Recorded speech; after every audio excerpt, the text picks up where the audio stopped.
Morning friend, তো তোমরা দেখছো WP motivation YouTube channel. WP motivation YouTube চ্যানেলের পক্ষ থেকে প্রত্যেককে স্বাগত।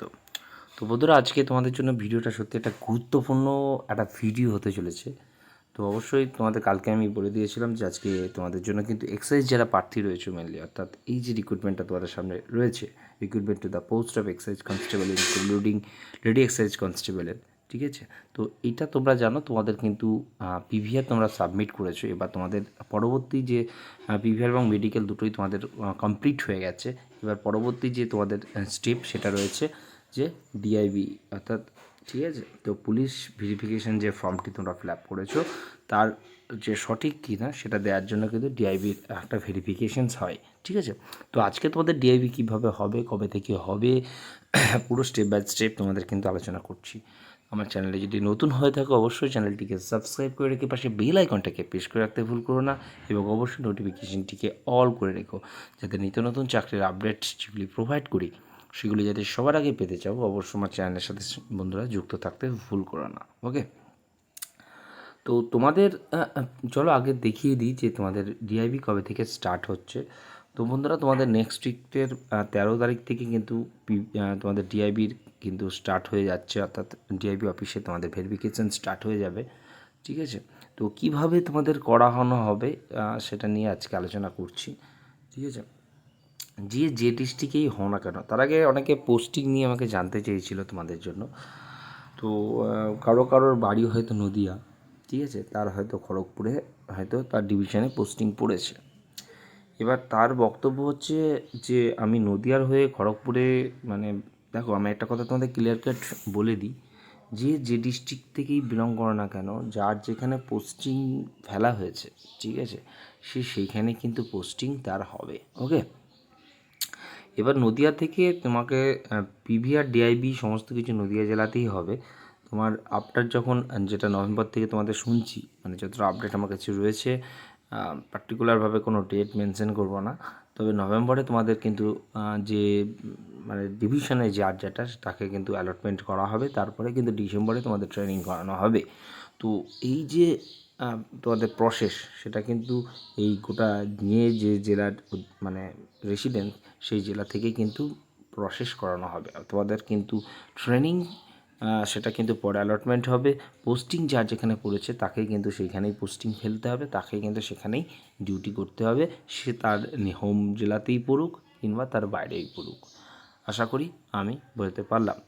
এবার তোমাদের পোস্টিং ব্যাপারটা যদি বলো, খড়গপুর ডিভিশনের আন্ডারে যতগুলো এক্সাইজ স্টেশনস রয়েছে সেখানেই কিন্তু তোমাদের পোস্টিংগুলো ফেলা হবে, ঠিক আছে। তো এক্সাইজ দপ্তর থেকে তোমাদের পরে কিন্তু মিউচুয়াল ট্রান্সফার করা যায়, যেটা এমন একটা দপ্তর যেখানে রয়েছে, ঠিক আছে। তো একদম টেনশন করার কিছু নেই। তো তোমরা যদি পরে অবর্তীতে চাও যে আমরা এই ডিস্ট্রিক্টে ফিরে আসতে চাই, তো অবশ্যই সেখানে মিউচুয়াল ট্রান্সফারের ব্যবস্থা রয়েছে, তোমরা কিন্তু পরে আসতে পারো। ওকে, ছিল সেই পুলিশ ভেরিফিকেশন ফর্ম, যেটার ওপর কিন্তু তোমাদের পিভিআর অর্থাৎ তোমাদের কিন্তু ডিআইবি অফিসে কিন্তু করানো হবে। এবার তোমাদের যেটা করানো হচ্ছে, অনেকে এই ফর্মটি যারা ফিল আপ করতে অনেকে ভুল করেছো, তাদের কিন্তু কল করে বলা হচ্ছে যে এখানে ফলগুলো করা হয়েছে, ঠিক আছে। তো তোমাদের ফার্স্ট অফ অল দেখো, ভেরিফিকেশান কিন্তু দুটো প্রসেসে হয়। ফার্স্ট অফ অল যেটা হবে, ডিআইবির আন্ডারে যেগুলো সিভিক কাজ করে, ঠিক আছে, সেগুলো কিন্তু তোমাকে দেখো একটা প্রসেসটা তোমাদের প্রথমে তো বলে রেখি, তোমাদের কিন্তু যেটা ডিপার্টমেন্টে কিন্তু তোমরা কিন্তু প্রত্যেকে ভিআর ফর্মটা জমা করেছো, তাই তো। তো সেখান থেকে এই যে তোমরা জমা করলে, সেখান থেকে কিন্তু ডাইরেক্ট তোমাদের এই পুলিশ ভেরিফিকেশনটি এবং মেডিকেল যে রিপোর্ট সেটা কিন্তু তোমরা টোটালটা এখানে জমা করেছো, সিএমএইচ অফিস থেকে কিন্তু অলরেডি তোমাদের ডিপার্টমেন্টে পাঠানো হয়েছে। এই দুটো জিনিস একসাথে কিন্তু তোমাদের পরে ডিআইবি অফিসে কিন্তু পাঠানো হয়। ওকে, তো ডিআইবি অফিস থেকে কিন্তু তোমাদের স্ক্রুটিনি করে, তারপর থেকে কিন্তু তোমাদের ডিআইবি অফিসে যেহেতু পাঠানো হলো, তার আগে লোকাল পুলিশ স্টেশন থেকে আমরা জানি প্রত্যেকটা ডিস্ট্রিক্টের কিন্তু একটা করে নিজস্ব পুলিশ সেন্টার রয়েছে। আমরা যদি মুর্শিদাবাদের কথা ভাবি, মুর্শিদাবাদে কিন্তু আমি জানি মুর্শিদাবাদে কিন্তু দুটো তোমাদের কিন্তু পুলিশ জেলা রয়েছে, তাই তো। মুর্শিদাবাদ পুলিশ স্টেশন বলা হয়, ডিস্ট্রিক্ট পুলিশ স্টেশন, এবং একটি হয় জঙ্গিপুর, তাই তো। তো যে পুলিশ স্টেশনের আন্ডারে রয়েছে সেখান থেকে কিন্তু তোমাদের কল করা হয় ক্যান্ডিডেটদেরকে। ওকে, তো ক্যান্ডিডেটকে কল করা হয়, সেটা তোমাদের কিন্তু সিভিকরা কিন্তু জাস্ট তোমাদের কিন্তু একটা হিসেবেও কিন্তু তোমাদের ভেরিফিকেশন করে নেয়, যেটা ফিজিক্যালি হিসাবে তোমাদের যে রেসিডেন্স রয়েছে অর্থাৎ যে ঠিকানা রয়েছে সেখানে কিন্তু সিভিকরা যায়, ঠিক আছে। মোটামুটি সিভিক বা গ্রামীণ পুলিশ এরাই কিন্তু যায়। তো সিভিকরা গিয়ে জাস্ট দেখে যে তুমি সেই ব্যক্তি কিনা, ঠিক আছে, পাড়ায় তোমাকে চেনে কিনা, তুমি সেই এটাই কিনা। তো সেটা একটা স্টেপ গেল। এবং দ্বিতীয় স্টেপটি যেটি হয়, কিন্তু এখান থেকে একটা জিনিস তোমাদের কিন্তু বলে দেওয়া হবে, ঠিক আছে, বা অনেকে সিভিক যায়ও না, এমনি মানে হয়ে যায় আর কি। তো আর একটা যেটা স্টেপ হয় সেটা হচ্ছে তোমাদের কিন্তু নিজস্ব কিন্তু ভাবে, ঠিক আছে, সেটা কিন্তু ডিআইবি অফিসে তোমাদের আসতে হবে, ঠিক আছে। তো বন্ধুরা, এই ডিআইবি অফিসে আসার অনেক ব্যাপার রয়েছে। প্রথমত এটা অনেক সময় কী করে, ডিআইবি অফিসে কিন্তু তোমাদের লিস্ট টাঙিয়ে দেওয়া হয়, ঠিক আছে। যেহেতু নদিয়া বা অন্যান্য জেলায় অনেক বেশি ক্যান্ডিডেট রয়েছে, সেক্ষেত্রে তাদের হয়তো কল করা হবে, বা তোমাদের যে টাউনটা বললাম সিভিক গিয়ে হয়তো বলে দেবে।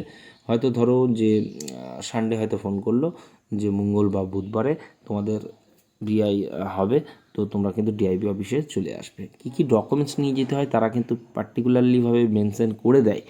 অনেক সময় কি হয়, অনেক সময় কিন্তু মেনশন করে না, সেটা কিন্তু ডিআইবির যে বোর্ড আছে সেই বোর্ডে কিন্তু একটা করে লিস্ট টাঙানো থাকে, ঠিক আছে। এবার তোমাদের ডিআইবিতে কী কী লাগে না লাগে সেটা নিয়ে আজকে আমি আলোচনা করছি। ওকে, তো তোমাদের দেখতে পাচ্ছ এটা কিন্তু তোমাদের পিভিআর ফর্ম। এটা তোমরা যা ডকুমেন্টসগুলো ফিল আপ করেছো সেগুলো কিন্তু টোটালি ডকুমেন্টস প্রত্যেক কটা কিন্তু এখানে নিয়ে যেতে হয়। ওকে, এছাড়াও এক্সট্রা কী কী লাগে সেটাও আমি আজকে আলোচনা করছি। তো বন্ধুরা, তোমাদের যে ফর্মটা কিন্তু ফর্ম ফিল আপের সময় যেটা দিয়েছো ছবিটা, সেই ছবিটাই নিয়ে যেও। আর এই একটা জিনিস বলে দিই, ডিআইবি হচ্ছে এমন একটা জিনিস, অনেকে ভয় পায় এটা নিয়ে। তো একদম সিম্পলি রিল্যাক্স ব্যাপার, এটা নিয়ে একদম ঘাবড়াবার কিছু নেই, একদম ভয় পাবে না। তো এবার চলো তোমাদেরটা বলে দিই কী প্রসেসে ডিআইবিটা করানো হয় অ্যাকচুয়ালি। যে ডিস্ট্রিক্টের আন্ডারে রয়েছে, ধরো আমি যেমন মুর্শিদাবাদের কথাটা বলি, মুর্শিদাবাদ পুলিশ জোনের মধ্যে ধরো তুমি স্কুল পাস এবং এইচএস, স্কুলে বলতে অর্থাৎ মাধ্যমিক, এইচএস এবং কলেজ এই ডিস্ট্রিক্টের আন্ডারে হয়তো করেছো, ঠিক আছে। সেক্ষেত্রে তোমার ভেরিফিকেশন বন্ধুরা ডিআইবি অফিস থেকে কিন্তু তোমাদের এই যেহেতু লোকাল পুলিশ স্টেশনের মধ্যে থাকছে, সেহেতু তোমার ডিআইবিটা খুব শীঘ্রই করানো হয়ে যাবে।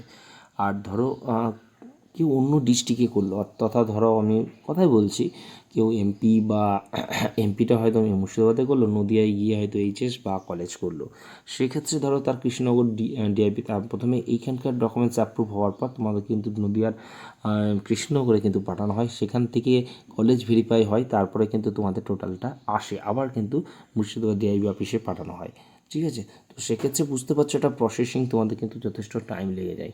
তো যার লোকাল ডিস্ট্রিক্টের মধ্যে রয়েছে, ঠিক আছে, তার কিন্তু ডিআইবি সব থেকে দ্রুততা হবে। এবং যার ধরো বাইরের ডিস্ট্রিক্টে রয়েছে, অনেকে কী করেছে, অনেক বাইরে থেকেও কিন্তু ধরো কেউ মুর্শিদাবাদ বা নর্থ রিজনে যারা রয়েছে, ঠিক আছে, অনেকে কী করে কলকাতায় এসে পড়াশোনা করে বা কলকাতা থেকে তারা কিন্তু হায়ার স্টাডি করে, সেক্ষেত্রে কিন্তু জলপাইগুড়ি বা শিলিগুড়ি থেকে কিন্তু ডিআইবি অফিস থেকে ডাইরেক্ট কিন্তু তাদের কলকাতায় যেখানে হচ্ছে যে আন্ডারে পড়ছো সেখানে কিন্তু ডিআইবি হয়, একটু প্রসেসিং হতে টাইম লেগে যায়। তো এবার অনেকের প্রশ্ন থাকে যে ডিআইবিতে কাউকে বাদ দেয়। দেখো বন্ধুরা, তুমি ফাইনাল মেরিট লিস্টে মানে নাম এসেছে মানে তোমরা কিন্তু চাকরি পেয়ে গেছো। এবার কিছু রুলস অ্যান্ড রেগুলেশনস রয়েছে, যেটা কিন্তু দেখতে পেলে যে মেডিকেলে কাউকে বাদ দেয়নি, ঠিক আছে। তো এবার ডিআইবি অফিসে তুমি ধরো কোনো তোমার নামে একটা বড় সড়ো ক্রিমিনাল, বলতে বুঝতে পারছো, অ্যাকচুয়ালি ভিডিওতে এইভাবে বলা যায় না, যদি থাকে, সেক্ষেত্রে ডিআইবি থেকে তোমাকে কিন্তু বাদ দেওয়া হতে পারে। যদি সেরকম নর্মালি কোনো কেস না থাকে, তোমাকে কিন্তু কোনো রকমভাবে ডিআইবি থেকেও বাদ দেওয়া কিন্তু হয় না। এবার অনেকে এটা নিয়ে ঘাবড়ে যায়। প্রত্যেকের কাছে বন্ধুরা আমি একটা রিকোয়েস্ট করব, দেখো একটা ডিআইবি কিন্তু হায়ার র্যাঙ্কের অফিসার, উনি প্রচুর ক্ষমতা থাকে ওনার। ওকে, তো ওনার সঙ্গে কোনো রকম তর্কাতর্কি বাক বিতণ্ডা যত রকম রয়েছে কোনো রকমে তোমরা নিজেকে জড়াবে না। উনি যেমনটি চাইছেন সেইভাবেই কিন্তু ওনাকে সাপোর্ট করবে, এতে তোমাদেরই মঙ্গল। ওকে, আশা করি আমি বোঝাতে পারলাম তোমাদের যে ডিআইবির সঙ্গে তুমি কেমন করে ড্রিলিং করবে। ওকে, আচ্ছা, এবার ডিআইবির সঙ্গে তোমাদের যে বাদবাকি প্রসেসগুলো কী কী লাগবে চলো আমরা এক নজরে দেখিয়ে দিই। তো বন্ধুরা দেখতে পাচ্ছ এটা কিন্তু তোমাদের নাকাশিপাড়ার থানার আন্ডারে হয়েছিল ডিআইবি নাকাশিপাড়ার। তো দেখতে পাচ্ছ এখানটায় তোমাদের কিন্তু দেখতে পাচ্ছ যে নিজের জন্ম সার্টিফিকেট, নিজের প্রাইমারি স্কুল সার্টিফিকেট, তারপরে অন্যান্য পড়াশোনার সার্টিফিকেট, পঞ্চায়েত বাসিন্দা তোমাদের কিন্তু সার্টিফিকেট, তারপরে দেখতে পাচ্ছ যে মা বাবার নিজের voter card, ration card, Aadhaar card xerox, voter তালিকা নিজের বাবা মায়ের, তারপরে চাকরি বিহারের ক্ষেত্রে caste certificate xerox, ration card dealer দ্বারা লিখিত আনতে হবে, ঠিক আছে, পাসপোর্ট থাকলে আনতে হবে, মা বাবা মৃত হলে তার সার্টিফিকেট আনতে হবে, ঠিক আছে, এবং জমির দলিল কিন্তু লাস্টে আনতে হচ্ছে। তো দেখো এই ক্ষেত্রে ডিআইবির প্রসেসের ওপর যদি তোমরা বলো, অ্যাকচুয়ালি ইলেকট্রিক বিল চাই অনেক সময়, ঠিক আছে।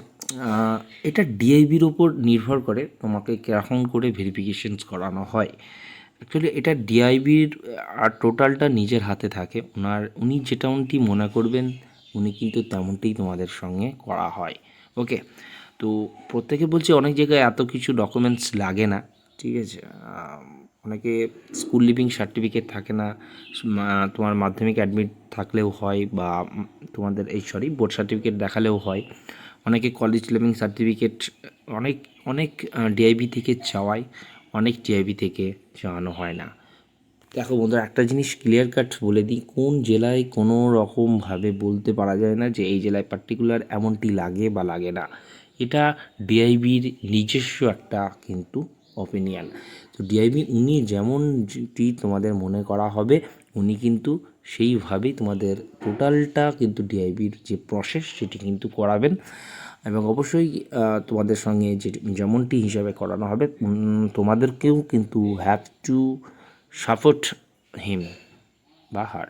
ওকে, তো দেখতে পাচ্ছ বন্ধুরা এটা কিন্তু ডিআইবি তোমাদের কিন্তু ডিস্ট্রিক্ট ইন্টেলিজেন্সি কিন্তু ব্রাঞ্চের কিন্তু অর্থাৎ ডিআইবি অফিসে মুর্শিদাবাদ বহরমপুরে কিন্তু এরকম একটা লিস্ট টাঙানো ছিল, যেটা গত কনস্টেবলদের ক্ষেত্রে কিন্তু নিয়োগ হয়েছিল বন্ধুরা। তো দেখতে পাচ্ছ এখানে রেসিডেন্সিয়াল সার্টিফিকেট ক্যান্ডিডেটের ছবি সহ, অর্থাৎ তুমি যদি পঞ্চায়েত বা পৌরসভার আন্ডারে হও পঞ্চায়েত থেকে তোমাদের কিন্তু সার্টিফিকেট নিতে হবে, আর যদি পৌর আন্ডারে হও তাহলে কিন্তু কাউন্সিলরের কাছ থেকে তোমাদের কিন্তু রেসিডেন্সিয়াল সার্টিফিকেট নিতে হবে। নিজের আধার, ভোটার রেশন ও ভোটার লিস্ট জেরক্স, পিতার Aadhaar, ration card, voter list xerox, মাতার Aadhaar, voter card, ration card, voter list xerox. যদি ম্যারিড হও সেক্ষেত্রে স্বামী স্ত্রীর আধার, রেশন, ভোটার কার্ডের কিন্তু জেরক্স। ওকে, জন্ম সার্টিফিকেট জেরক্স, যাদের 26/1/1989 পরে জন্ম তারা কিন্তু অবশ্যই জন্ম সার্টিফিকেট জেরক্স লাগবে। যদি না থেকে থাকে সেক্ষেত্রে কিন্তু তোমাদের এটা করাতে হবে। ওকে, স্কুল কলেজ ইউনিভার্সিটির সমস্ত ডকুমেন্টস জেরক্স, অ্যাডমিট মার্কশিট সার্টিফিকেটের কিন্তু 2 কপি করে, মা বাবা মারা গেলে ওনাদের মৃত্যু সার্টিফিকেট, পুরনো বাড়ির দলিল জেরক্স, বাবা কিংবা দাদুর 1970 সালের আগে, চাকরি যদি করে থাকো সেক্ষেত্রে এনওসি, জয়েনিং হয়ে থাকলে joining letter, ST ST OBC certificate xerox, কোর্টের এভিডেভিট, ডিবিআই দরখাস্ত, ঠিক আছে। বাবার সমস্ত ডকুমেন্টসের জেরক্স অরিজিনাল নিয়ে ক্যান্ডিডেটকে কিন্তু অবশ্যই আসতে হবে। তো বন্ধুরা দেখো একটা কথা তোমাদের বলি, এই যে প্রসেসটা এই যে রিক্রুটমেন্টের হয়েছিল, তো এক্ষেত্রে কিন্তু এই পুরো প্রসেসটা কিন্তু ডিআইবির খুব ভালো ছিলেন উনি অফিসারটা। তো তোমাদের সেরকম সাথে কিছু হয়নি, যাদের এরকম ডকুমেন্টস ছিল না। তো অনেক সময় তোমরা জানো বাবা মায়ের ভুল থাকলে এপিডোপিট করতে হয়, তো অনেক কিছু এরকম যেগুলো লাগে সেগুলো কিন্তু অনেকে ছিল না, ওপেনলি ফ্র্যাঙ্কলি বলতে কিন্তু ছিল না।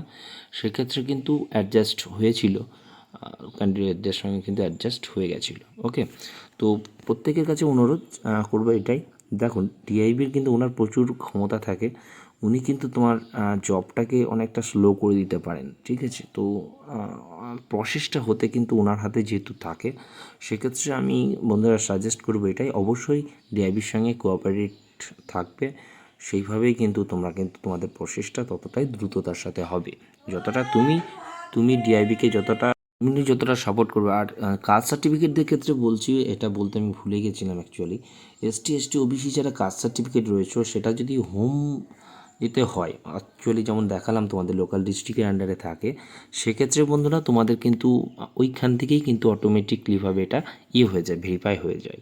আর যদি আদার স্টেট থেকে হয় সেক্ষেত্রে কিন্তু প্রবলেম হয়। তো অবশ্যই রেসিডেন্সিয়াল সার্টিফিকেট যেহেতু দাও, সেক্ষেত্রে তোমাদের লোকাল ডিস্ট্রিক্ট হিসেবেই কিন্তু এগুলো অত্যন্ত দ্রুততার সাথে হয়ে যায়। ঠিক আছে, আর একটা কথা তোমাদের বলি, তোমরা কিন্তু পিভিআরে যেমন কোয়ালিফিকেশন তোমরা কিন্তু অ্যাড করেছো, ঠিক আছে, অর্থাৎ সাবমিট করেছো, সেই ডকুমেন্টসগুলোই যেন তোমরা বন্ধুরা নিয়ে যাবে। ওকে, তাতে তোমারই সুবিধে হবে। ওকে, আচ্ছা, তো আশা করি তোমাদের কেমনটি ভেরিফিকেশান কী প্রসেসে হয়, কিভাবে হতে পারে, মানে কেমন করে তোমাদের সাজেস্ট হয়, সমস্ত কিছু কিন্তু প্রসেস আমি স্টেপ বাই স্টেপ তোমাদের কিন্তু বোঝাতে পারলাম। ঠিক আছে, অ্যাকচুয়ালি বুঝতে পারছো গলার প্রবলেম হচ্ছে, তা সত্ত্বেও তোমাদের জন্য কষ্ট করে কিন্তু আমি আজকে ভিডিওটা বানালাম। যদি ভিডিওটি মনে হয় খুব হেল্পফুল, বন্ধুরা প্রত্যেকেই একটা করে লাইক করে দিও এবং তোমাদের যত ফ্রেন্ড সার্কেল রয়েছে ভিডিওটি বেশি করে শেয়ার করো, যাতে সবার কাছে ভিডিওটি যাতে পৌঁছে যায়, সবারই কাছে জানতে এই খবরটি যাতে খুব উপযোগী মনে হয়। ওকে, তো চলো ভালো থেকো এবং সুস্থ থেকো। আরও যদি কিছু জানতে পারি বা কোনো যদি তোমাদের তরফ থেকে কিছু জানার থাকে, অবশ্যই আমাকে কমেন্ট করতে ভুল করো না। ভালো লাগলে অবশ্যই আমি যতটা পারবো তোমাদের জন্য কিন্তু ভিডিও করার চেষ্টা করব। এই অরিজিৎদা তোমাদের জন্য রয়েছে, যতটা আমার তরফ থেকে যতটা সাপোর্ট করা যায় তোমাদের, সব সময় তোমাদের পাশে আমি রয়েছি, থাকবো। ওকে, চলো বাই।